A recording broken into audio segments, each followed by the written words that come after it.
नमः संस्कृताय दोस्तों, यूट्यूब से मैं साधना आप सबका स्वागत एवं अभिनंदन करती हूँ।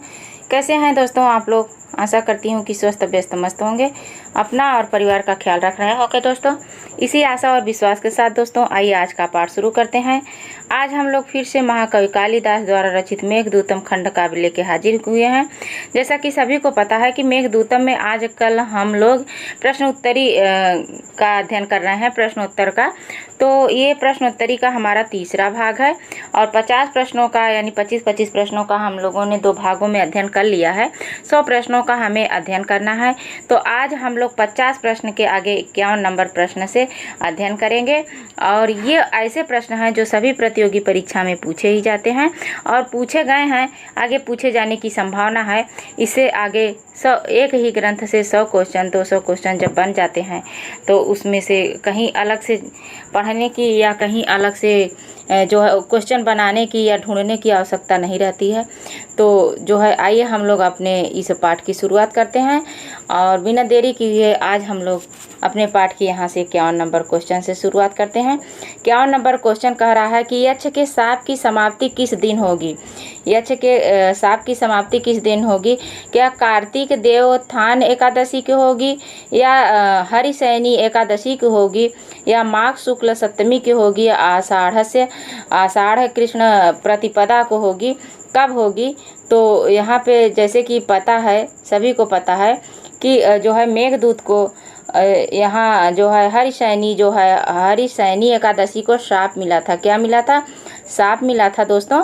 और इसके शाप का अंत कब होगा? तो जो है कार्तिकेय एकादशी को होगा। कब होगा? कार्तिकेय के होगा, यानी पहला ऑप्शन हमारा सही हो जाएगा। कार्तिक देव उत्थान यानी हरिशयनी जब एक देव उत्थान यानी दोस्तों यहाँ पे है कि एक कार्तिकेय 1 साल का उसे शाप मिला था ना, तो 1 साल यानी कार्तिक देवोत्थान को उसे मिला था। अब दूसरे कार्तिकेय देवोत्थान को जब विष्णु भगवान अपनी सैया से उठेंगे तब उसके शाप का अंत होगा। ये ऑप्शन सही हो जाएगा। क्या होगा? ये ऑप्शन सही हो जाएगा। अगला है कि मेघदूतम का यक्ष मेघ किसका अनुचर है? क्या वह कुबेर का अनुचर है, वरुण का अनुचर है, इंद्र का अनुचर है या यम का अनुचर है? किसका अनुचर है? तो जो है कुबेर का अनुचर तो यक्ष है। क्या है? कुबेर का अनुचर यक्ष है। और जो है मेघ किसका अनुचर है? तो मेघ जो है इंद्र का अनुचर है। इस श्लोक के माध्यम से बताया गया है। डी ऑप्शन सही हो जाएगा। क्या होगा? 52 नंबर क्वेश्चन का डी ऑप्शन सही हो जाएगा। उसके बाद अगला क्वेश्चन है हमारा। अगला क्वेश्चन कह रहा है कि धूम ज्योति सलिल मरुताम। क्या धूम ज्योति सलिल मरुताम के संयोग से पैदा होता है? क्या यक्ष पैदा होता है, मेघ होता है, जल होता है, प्रकाश होता है? क्या होगा? तो इसका सही ऑप्शन हो जाएगा बी ऑप्शन सही हो जाएगा। मेघ धूम ज्योति सलिल मरुताम सन्निपातः को मेघ है।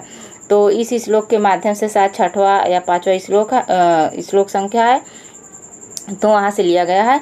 उसके बाद 54 नंबर क्वेश्चन कह रहा है कि स्त्रीणामाद्यम प्रणय वचनम मिम्रवो ही प्रियेषु इस पंक्ति में किस नदी से संबंधित है? क्या इस नदी में रेवा से संबंधित है या निर्विघ्ना से संबंधित है, शिप्रा से संबंधित है या गंभीरा से संबंधित है? तो थोड़ा सा इसमें मैं आप लोगों से टाइम लेना चाहूँगी क्योंकि इसमें थोड़ा सा व्याख्या करना चाह रही हूँ।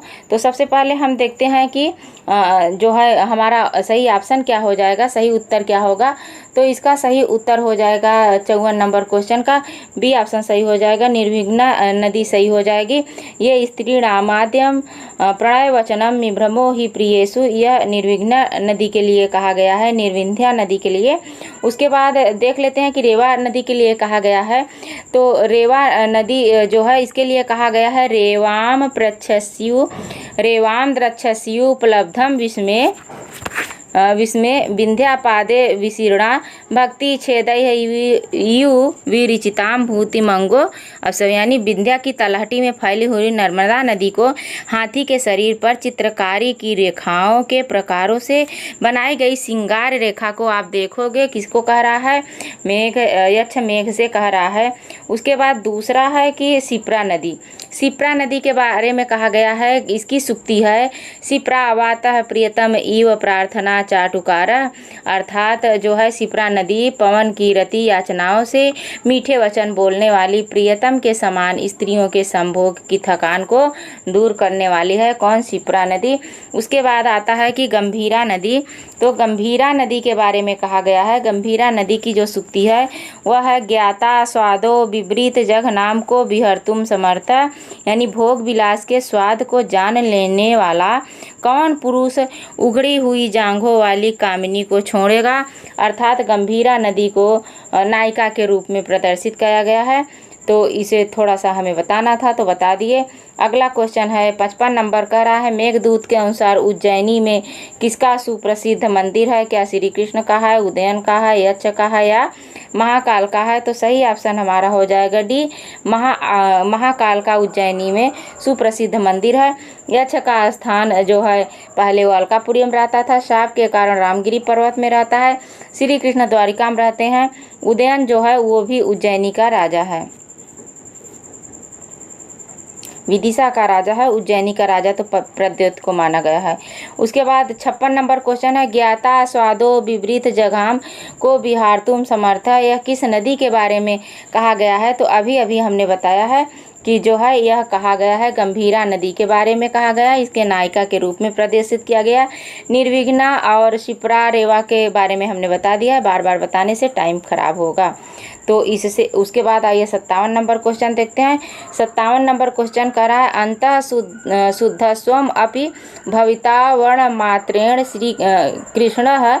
यहाँ त्वम शब्द से किसका बोध हो रहा है? यक्ष का हो रहा है, यक्षिणी का हो रहा है, मेघ का हो रहा है या कुबेर का हो रहा है? तो यहाँ कह रहे हैं कि जो जिस नदी के बारे में कहा जा रहा है कि उस यक्ष मेघ से कह रहा है कि सरस्वती नदी जो है उसके जल का पान करके तुम क्या करोगे? अंदर से गोरे हो जाओगे, सिर्फ बाहर से ही काले यानी सांवले दिखोगे।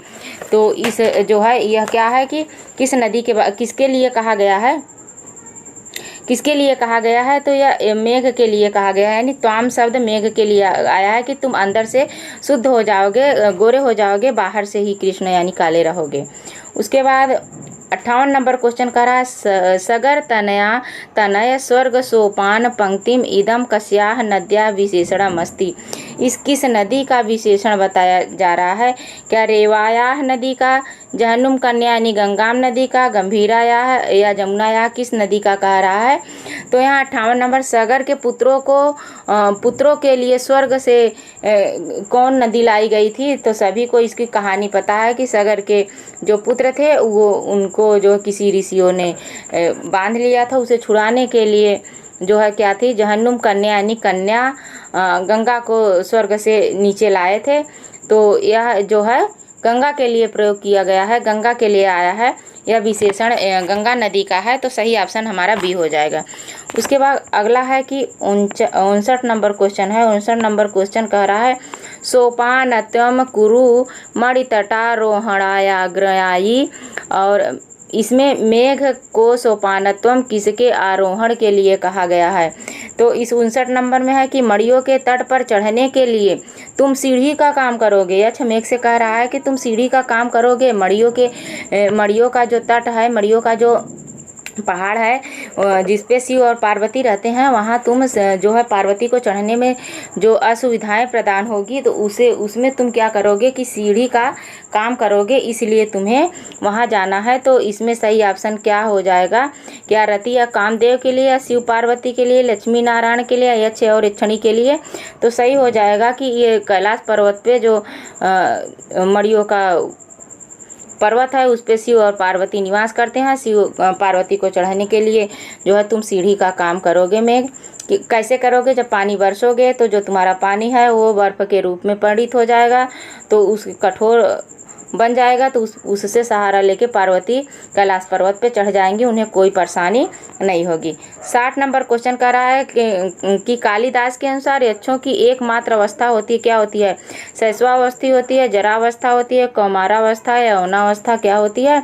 तो सभी को पता है कि बताया गया है कि जो है यक्षों की या देवताओं की एक अवस्था होती है, यौनावस्था होती है। क्या होता है? यौनावस्था होती है। उसके बाद 61 नंबर क्वेश्चन कह रहा है कि यंत्रोन्तम उत्तम भ्रमराह मुखराह पादपाह नित्य पुष्पा। यहाँ यत्र पद किस नगरी के लिए आया है? उज्जैनी पद नगरी के लिए आया है, विदिशा के लिए आया है, दसपुर के लिए आया है, अलकापुरी के लिए आया है। तो किस नगरी का इसमें प्रयोग किया गया है? तो यहाँ पे ये इसका अर्थ होगा इस प्रश्न का यंत्रोन्म उत्तम भ्रमराह मुखराह। तो यह कह रहा है कि जहाँ मतवाले भ्रमरों की गुंजायमान वृक्ष सदा पुष्पों से युक्त रहती हैं, वह कौन सी नगरी है? वह कौन सी नगरी है बताइए? क्या वह उज्जैनी है, अलका है या विदिशा है? कौन सी नगरी है? 61 नंबर क्वेश्चन का जो उत्तर हो जाएगा वह क्या होगा कि शायद अलका नगरी के लिए कहा गया है। यह किसके लिए? अलका नगरी के लिए। सी सही हो जाएगा। क्या होगा? अगला 62 नंबर क्वेश्चन है दोस्तों। ये 62 नंबर है, अलका में कुबेर के भवन के किस दिशा में यक्ष का आवास है? कि क्या यक्ष का घर की जो है यहाँ कह रहा है कि कुबेर के भवन से, तो किसके यक्ष को पूछ रहा है? यक्ष का, यानी कुबेर से यक्ष का घर किस दिशा में है? कि पूर्व दिशा में है, पश्चिम, दक्षिण, उत्तर किस दिशा में है? तो इसका सही उत्तर हो जाएगा कि जो है उत्तर दिशा में है। क्या है? कुबेर से यक्ष का उत्तर दिशा में है और यक्ष से कुबेर का दक्षिण दिशा में हो जाएगा। तो सही ऑप्शन हमारा हो जाएगा, क्या होगा? सी ऑप्शन सही हो जाएगा। अगला 63 नंबर क्वेश्चन है। 63 नंबर क्वेश्चन कह रहा है कि यक्ष के घर के सामने कौन सा वृक्ष लगा हुआ? क्या अशोक का, देवदारू का, कल्प वृक्ष या मदार का? तो किसका लगा हुआ है? 63 नंबर क्वेश्चन का हो जाएगा कि यक्ष के घर के सामने मदार वृक्ष का, यानी डी ऑप्शन सही हो जाएगा। मदार वृक्ष का जो है वृक्ष लगा हुआ है। अगला 64 नंबर क्वेश्चन है कि यक्ष के आवास के सामने पहाड़ किससे बना हुआ है? किससे पहाड़ बना है? यक्ष के आवास के सामने पहाड़ किससे बना है? क्या मरकत मणि से बना है, इंद्र नील मणि से बना है, पद्य राग से बना है या चंद्रकांत मणि से बना है? तो इसका सही ऑप्शन हो जाएगा 64 नंबर का, जो उसके सामने पहाड़ बना है वह जो है इंद्र नील मणि से बना है। क्या? इंद्र नील मणि से बना है। बी ऑप्शन सही हो जाएगा दोस्तों। 65 नंबर क्वेश्चन है कि यक्ष के द्वार पर किसका चित्र अंकित है? शंख चक्र का, गदा पद्म का, शंख पद्म का या चक्र और गदा का? किसका है? तो इसमें जो है शंख तो है पर चक्र नहीं है, इसमें पद्म तो है पर गदा नहीं है, इसमें चक्र तो है न चक्र है न गदा है, तो कोई नहीं है। तो हमारा सही ऑप्शन सी हो जाएगा। क्या? शंख और पद्म का। क्या? शंख और पद्म का चित्र बना हुआ है। ये सारे क्वेश्चन पूछे गए हैं। कश्चित भर्तु स्मरति रसके त्वम ही तस्य प्रियेति। यहाँ रस के पद से किसका प्रयोग हुआ है? किसके लिए कहा गया है? रस के पद किसके लिए? यक्षिणी के लिए कहा गया, मयूरी के लिए, सारिका के लिए या कोकिला के लिए? किसे कहा गया है? तो जब यक्षिणी जो होती है, यक्ष मेघ से कहता है कि जाओगे तो उसे या तो पूजा करते देखोगे या तो जो है मेरे याद में चित्र बना रही होगी या बीना लेके गा रही होगी, वो गा नहीं पा रही होगी, या तो फिर सारिका या मैना से बात कर रही होगी कि जो है तुम्हारे भी बहुत प्रियतम थे, क्या स्वामी की याद तुम्हें आती है? तुम भी उनके बहुत प्यारी थी।